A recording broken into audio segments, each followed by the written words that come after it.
we are known primarily for broadcasting world-class sporting events. As part of that, we've really invested in our infrastructure, and we have a thriving non-match day business as well.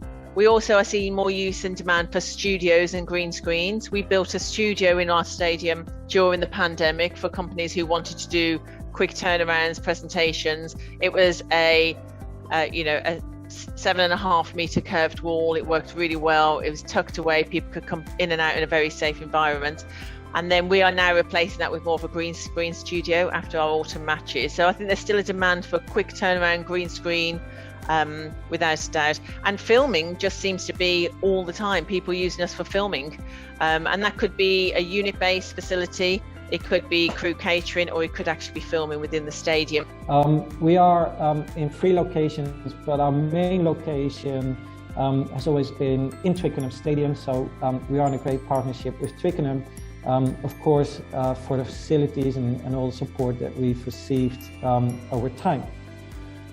JCDecaux is a pioneer for urban street furniture, supporting the ambition of smart cities and the communities that we serve.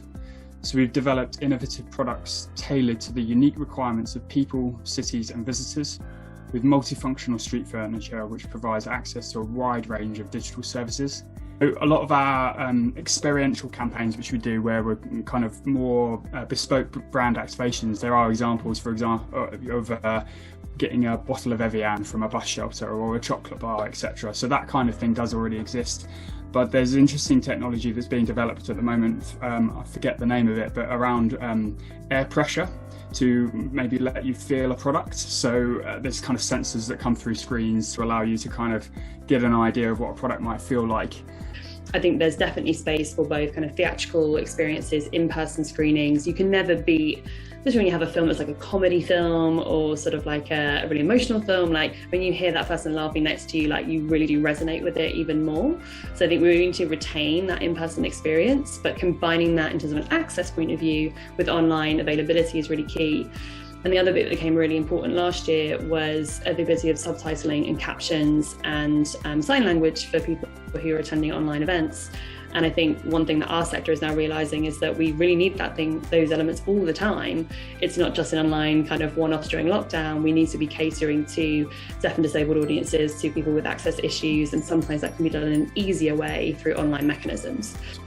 And when we were starting out, like we had the kind of option of, we could set up in Beirut, we could set up in Dubai is a very big center for Arab language content. We could just pick a jurisdiction, because again, like all of us are kind of in different places. We could have picked, the Netherlands or something like that.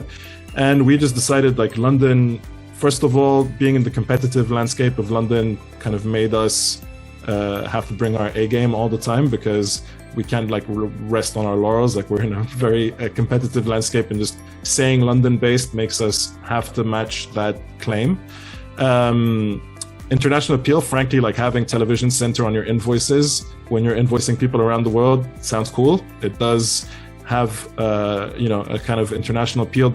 You kind of leverage off the heritage of everything that's gone before you in a place like London, and especially West London.